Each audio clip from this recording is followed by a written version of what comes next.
అయితే పశ్చిమ బెంగాల్లో మనం చూస్తే ఓటింగ్ అప్పుడు అల్లర్లు ఆల్రెడీ కూడా అనుకోవడం జరిగింది. ఓటింగ్ అప్పుడే ఇంత అల్లర్లు చెలరేగితే రిజల్ట్ అప్పుడు ఏం జరుగుతుంది, కౌంటింగ్ అప్పుడు ఇక్కడ అసలు ఎటువంటి పటిష్టమైన భద్రతను ఏర్పాటు చేసినా కానీ పరిస్థితులను కంట్రోల్ చేయటం చాలా కష్టతరమైన పరిస్థితే పశ్చిమ బెంగాల్లో ఉన్నది. చాలా క్లియర్ కట్గా కూడా తెలిసిన విషయమే.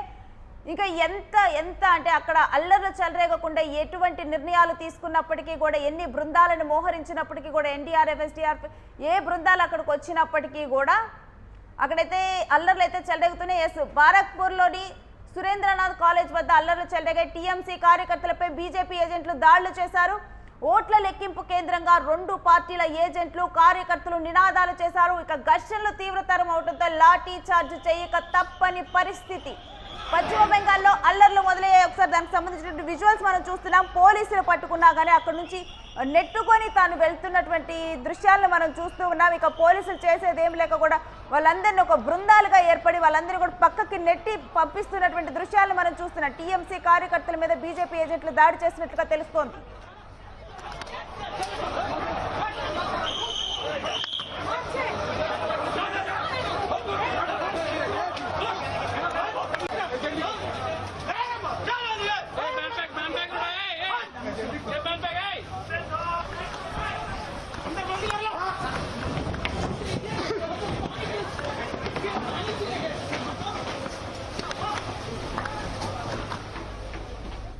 ఇక బరాక్పూర్ ఏరియాలో అల్లర్లు చెలరేగుతున్నాయి. దీనికి సంబంధించినటువంటి డీటెయిల్స్ మా ప్రతినిధి సత్యాన్ని అడిగి తెలుస్తున్నాం. ఎస్ సత్య, పశ్చిమ బెంగాల్లో ఇక కౌంటింగ్ అప్పుడు ఎటువంటి పరిస్థితి ఉంటుందో, ఇక్కడ అల్లర్లు ఆపటం కూడా కష్టతరమైన పరిస్థితి, బృందాలుగా పోలీసులు మోహరించినప్పటికీ అని అనుకున్నాం. అన్నట్లుగానే ఇప్పుడు పశ్చిమ బెంగాల్లో అల్లర్లు చెలరేగుతున్నట్లు తెలుస్తోంది. పూర్తి డీటెయిల్స్ ఏంటి, అసలు ఇక్కడ భద్రత గురించి కానీ ఇక్కడ చెలరేగినటువంటి అల్లర్ల గురించి కానీ? ఎస్వేను ప్రధానంగా పశ్చిమ బెంగాల్లో అంటే ఓటింగ్ అప్పుడు కూడా ఇదే తరహాలో మరి మొత్తం కూడా భద్రత ఎంత ఉన్నప్పటికీ కూడా అటు సద్దుమానిగని పరిస్థితి కనబడుతూ ఉంది. ఇటు టీఎంసీకి సంబంధించినటువంటి కార్యకర్తలు, బీజేపీకి సంబంధించినటువంటి కార్యకర్తలు పరస్పరం వివాదాలు చేసుకుంటూ కూడా మరి కొట్టుకుంటున్న పరిస్థితి కనబడుతూ ఉంది. అయితే బరాక్పూర్కి సంబంధించినటువంటి ఒక ఏదైతే ఈ రాష్ట్ర గురు సురేంద్రనాథ్ కాలేజీ దగ్గర ఏదైతే ఈ కౌంటింగ్ చేస్తున్నారో దాంట్ లోపలికి వెళ్ళి ఇటు టీఎంసీకి సంబంధించిన కార్యకర్తలు, బీజేపీ కార్యకర్తలు జై బెంగాల్ అలాగే ఏదైతే ఈ జై బంగ్లా అంటూ కూడా మరి నినాదాలు చేసుకుంటూ టీఎంసీ కార్యకర్తలు చెప్పడం, దాంతోపాటు ఇటు బీజేపీ కార్యకర్తలు కూడా జై శ్రీరామ్ అంటూ మరి నినాదాలు చేసుకుంటూ లోపలికి వెళ్ళి పెద్ద ఎత్తున హంగామా చేసే ప్రయత్నం చేశారు. పెద్ద ఎత్తున ఇరువురు కూడా తోసిపుచ్చుకున్న పరిస్థితి కనబడుతూ ఉంది. మీరు విజువల్స్లో చూడొచ్చు. ఖచ్చితంగా కొంత ఉద్రిక్తత వాతావరణం అయితే నెలకొన్న పరిస్థితి కనబడుతూ ఉంది. అయితే పోలీసులు అదుపు చేసే ప్రయత్నం చేస్తూ ఉన్నారు. ఎంత అదుపు చేసినా అదుపు కాని పరిస్థితి కనబడుతూ ఉంది. కంట్రోల్ చేయలేని స్థితిలో పోలీసులు ఉన్నారు. లాఠీ చార్జ్ చేసినా వినకుండా కూడా అక్కడ ఉన్నటువంటి కార్యకర్తలు లోపలికి చొచ్చుకొచ్చే ప్రయత్నం చేస్తూ ఉన్నారు. ఇరువురికి కూడా మరి తీవ్రంగా తోపులాట జరుగుతున్న పరిస్థితి ఉంది. మొత్తం కోలాహలంగా మారి పరిస్థితి ఉంది. అయితే ఇప్పటికే దీది ఒకవైపు ఎవరు కూడా ఈ సెంటర్లను వదిలి వెళ్ళొద్దు, అక్కడ మొత్తం కూడా ఇంకా కౌంటింగ్ జరుగుతుంది, కౌంటింగ్ అయిపోయిన తర్వాతే మరి అందరూ కూడా వెళ్ళాలంటూ కూడా ఆమె దిశానిర్దేశం చేశారు. ఎందుకంటే బీజేపీ ఖచ్చితంగా ట్యాంపరింగ్ చేసే అవకాశం ఉంది, ట్యాంపరింగ్ ఖచ్చితంగా చేస్తున్నారు కాబట్టి మాకు కొంత వెనుకంజ ఉంది అంటూ కూడా మరి మమతా బెనర్జీ చెప్తున్న పరిస్థితి కనబడుతోంది.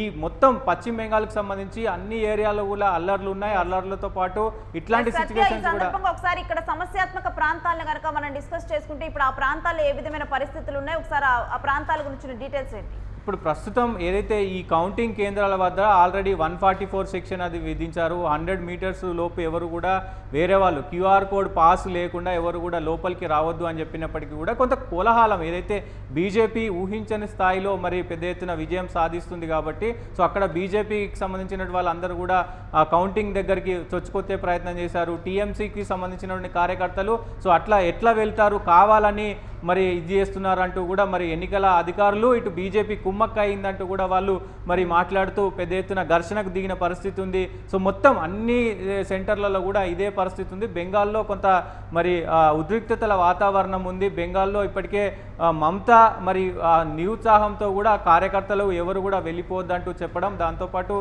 దాదాపు బీజేపీ ఏదైతే మ్యాజిక్ ఫిగర్ ఉంటుందో మ్యాజిక్ ఫిగర్ కంటే ఎక్కువే దాదాపు 200 సీట్ల వరకు కూడా మరి బీజేపీ ఆధిక్యంలో ఉన్న పరిస్థితి కనబడుతుంది. అక్కడ గవర్నమెంట్ కూడా ఫామ్ చేసే దిశగా మరి బీజేపీ అడుగులేస్తుంది కాబట్టి ఖచ్చితంగా చూడాలి అసలు ఇక్కడ మమతా పోటీ చేసినటువంటి ప్రాంతాల్లో పరిస్థితిని గురించిన డీటెయిల్స్ ఏంటి అక్కడ?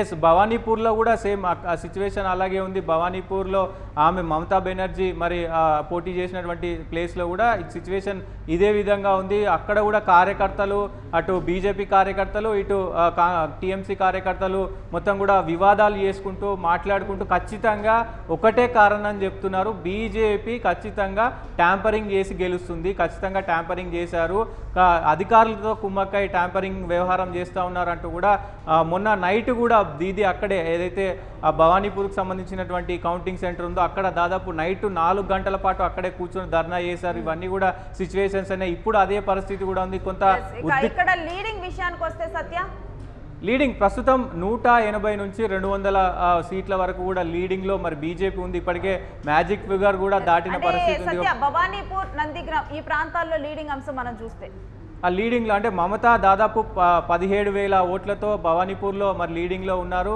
సో ప్రధానంగా అటు బీజేపీకి సంబంధించినటువంటి సువేంద్ర అధికారి కూడా కొంత లీడ్లో ఉన్నట్టయితే మరి సమాచారం వస్తుంది. కానీ కొంత మేర ఈ రౌండ్లు అయినా కొద్దీ ఫస్ట్ స్టార్టింగ్లో మమత లీడింగ్లో లేకుండే ఇప్పుడు ప్రస్తుతం అయితే లీడింగ్ వచ్చిన పరిస్థితి కనబడతా ఉంది. అట్లా బీజేపీకి సంబంధించినటువంటి సువేంద్ర అధికారి కూడా మరి లీడింగ్లో లేకుండే ఇప్పుడు లీడింగ్లోకి వచ్చిన పరిస్థితి కనబడతా ఉంది. ఖచ్చితంగా రౌండ్లు అన్నీ ముగుస్తున్న సమయానికి కూడా మరి ఎవరు లీడ్లో ఉంటారు ఏంటి అనేది చూడాలి. ఖచ్చితంగా ఇక్కడ పశ్చిమ బెంగాల్లో మాత్రం ఖచ్చితంగా బీజేపీ జెండా ఎగురుతుంది. ఎందుకంటే దాదాపు 15 సంవత్సరాల పాటు ఆమె అధికారంలో ఉన్నారు. అధికారంలో మరి చాలా వైఫల్యాలు ఉన్నాయి. దాంతోపాటు కీలకంగా ఒక కీ ఫ్యాక్టర్ చాలామంది ఇక్కడ సోషల్ మీడియా వ్యాప్తంగా చర్చ జరుగుతుంది. ఏదైతే ఈ డాక్టర్కు సంబంధించినటువంటి ఇష్యూ ఏదైతే జరిగిందో అక్కడ ఆ ఇష్యూ బేస్డ్గా ఈ మొత్తం ఎలక్షన్స్ జరిగాయి. ఎందుకంటే ఎవరైతే ఆ డాక్టర్ మృతి చెందారో వాళ్ళ తల్లికి ఇక్కడ బీజేపీ టికెట్ ఇచ్చింది. ఆమె కూడా గెలుపు దిశగా ముందున్న పరిస్థితి కనబడతా ఉంది. చూడాలి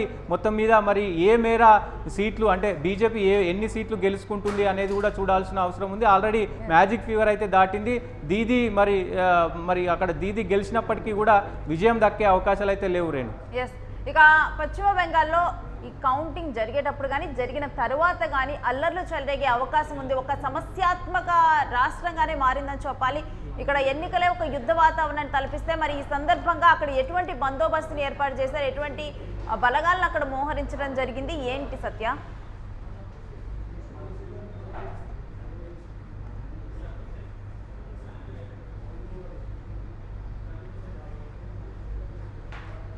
మనం ఇంకా చూస్తూ ఉన్నాం ఇక్కడ ప్రజెంట్ పశ్చిమ బెంగాల్లోనైతే అల్లర్లు చెలరేగుతూ ఉన్నాయి. సమస్యాత్మక ప్రాంతాల్లో గట్టి బందోబస్తుని ఏర్పాటు చేశారు. అయినప్పటికీ కూడా ఇక్కడ పరిస్థితిని కంట్రోల్ చేయడం అనేది చాలా కష్టతరమైన పరిస్థితే. పశ్చిమ బెంగాల్లో టీఎంసీ వర్సెస్ బీజేపీ ఒక గట్టి పోటీ అయితే నెలకొని ఉంది. ఈ కార్యకర్తల మధ్య అయితే చాలా అంటే మనం చూసాము ఓటింగ్ అప్పుడు కూడా బీజేపీ అభ్యర్థిని ఇక్కడ పరిగెత్తించి మరి అక్కడ ఉన్నటువంటి వారు దాడి చేసిన పరిస్థితి. అయినప్పటికీ కూడా అక్కడ ఉన్నటువంటి భద్రతా బలగాలు ఏమీ చేయలేనటువంటి సిచ్యువేషన్. ఇటువంటి ఒక ఉద్రిక్తమైన పరిస్థితులు పశ్చిమ బెంగాల్లో నెలకొని ఉంటాయి.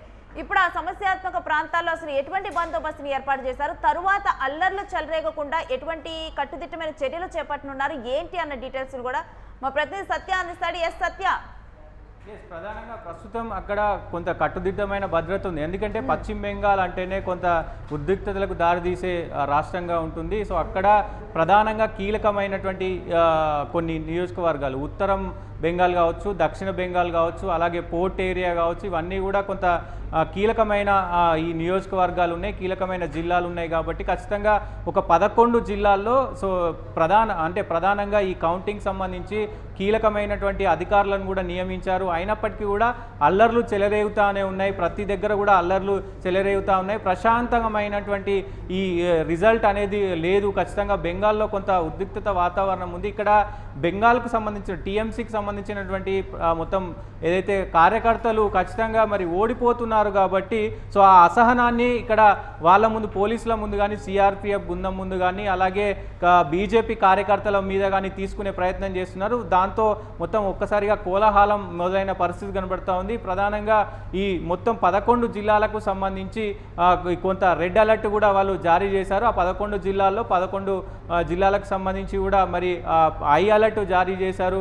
ప్రత్యేకమైనటువంటి బృందాలను ఏర్పాటు చేసి కూడా అక్కడ ఆ కేంద్రాల దగ్గర మోహరించి ఉన్నారు. నిరంతరం కూడా సీసీ కెమెరాలు అలాగే మొత్తం కూడా ఎప్పటికప్పుడు అప్డేట్స్ని తీసుకుంటా ఉన్నారు. సీసీ కెమెరా నిఘాలో మొత్తం కూడా అక్కడ కౌంటింగ్ కేంద్రాలు అయితే ఉన్న పరిస్థితి ఉంది. దాంతోపాటు ఏ చిన్న అవాంఛనీయ ఘటన జరిగినా వెంటనే పోలీసులు స్పందిస్తున్నారు, సిఆర్పిఎఫ్ బృందాలు స్పందిస్తున్నాయి. వెంటనే వాళ్ళను అక్కడ నుంచి చెదరగొట్టి పోలీస్ స్టేషన్లకు తరలించే ప్రయత్నం చేస్తున్న పరిస్థితి కనబడుతుంది. హడావిడి వాతావరణం ఉంది. పశ్చిమ బెంగాల్లో మొత్తం కూడా హడావిడి వాతావరణం ఉంది, ఉద్రిక్తతల వాతావరణం ఉంది. సో మరి ఈ విజయం అంటే బీజేపీకి విజయం ఆల్రెడీ ఖరారైందని కూడా తెలుస్తుంది. కానీ ఇప్పటికీ మమత ఒప్పుకోని పరిస్థితి ఉంది. ఇంకా ఎవరు వెళ్ళొద్దు, ఎందుకంటే సగం వరకే ఇక లెక్కింపు అయింది కాబట్టి మనకు ఇంకా మరి లీడింగ్ వచ్చే అవకాశం ఉంది. ఖచ్చితంగా ఎవరు కూడా వెళ్ళొద్దు, మనకు గెలిచే అవకాశాలు ఉన్నాయి ఇంకా కూడా అంటూ కూడా మరి ఆమె సందేశాన్ని కూడా ఇచ్చిన పరిస్థితి. అంటే సత్య ఆఖరి ఓటు లెక్క తేలిందాకా కూడా దీది ఓటమిని ఒప్పుకోవడానికి సిద్ధంగా లేరని చూడాలా? డెఫినెట్గా ఆమె అదే చెప్పారు. ఒక హాఫ్ అన్ అవర్ ముందు ఎవ్వరు కూడా టీఎంసీకి సంబంధించినటువంటి కార్యకర్తలు అధికారులు ఎవ్వరు కూడా అక్కడ నుంచి వెళ్ళకూడదు. ఖచ్చితంగా మనకు ఓటింగ్ శాతం పెరుగుతుంది రెండో రౌండ్లో. అంటే ఫస్ట్ రౌండ్ ఏదైతే ఇక్కడ ప్రధానంగా 152 నియోజకవర్గాలు ఫస్ట్ విడత జరిగింది. ఆ ఫస్ట్ విడతలో బీజేపీకి ఎక్కువ సీట్లు వచ్చే అవకాశం ఉంటాయి. రెండో విడతలో మొత్తం కూడా టీఎంసీకి ఎక్కువ సీట్లు వచ్చే అవకాశం ఉంటాయి 142 నియోజకవర్గాల్లో. ఈ నియోజకవర్గాల్లో మనది ముందంజ ఉంటుంది. ఖచ్చితంగా ఎవరు కూడా అన్ని నియోజకవర్గాల్లో ఎవరు ఏదైతే కౌంటింగ్ కేంద్రాలు ఉన్నాయో ఆ కౌంటింగ్ కేంద్రాల నుంచి ఎవరు కూడా వెళ్ళొద్దు. ఖచ్చితంగా మనకు గెలిచే అవకాశం ఉంది. చివరి లెక్కింపు ఓటు వరకు కూడా మనం అక్కడే ఉండాలి, మనం ఖచ్చితంగా విజయం సాధిస్తామంటూ కూడా మరి అది వాళ్ళకి చెప్తున్న పరిస్థితి ఉంది. మమత చెప్పినప్పటికీ కూడా కొంతమంది ఇప్పటికే విజయం అంచునున్నటువంటి వాళ్ళు ఎమ్మెల్యేలు కావచ్చు, అలాగే